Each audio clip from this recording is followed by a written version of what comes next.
السلام علیکم۔ بسم اللہ الرحمن الرحیم۔ نوح علیہ السلام نبی ہیں۔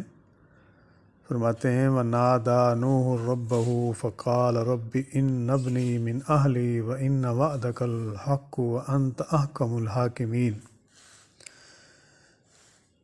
نوح علیہ السلام اللہ سے دعا کرتے ہیں، اپنے رب کو پکارا، کہا اے میرے رب، میرا بیٹا میرے گھر والوں میں سے ہے اور تیرا وعدہ سچا ہے اور تو سب حاکموں سے بڑا اور بہتر حاکم ہے۔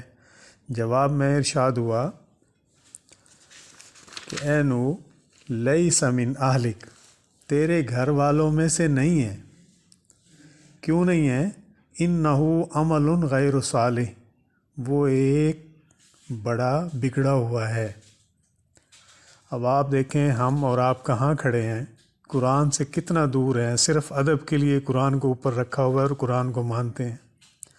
اگر نبی کو اللہ یہ فرما سکتے ہیں کہ بھی تیرا اہل ہی نہیں ہے تو ہم کس کے حال ہوں گے؟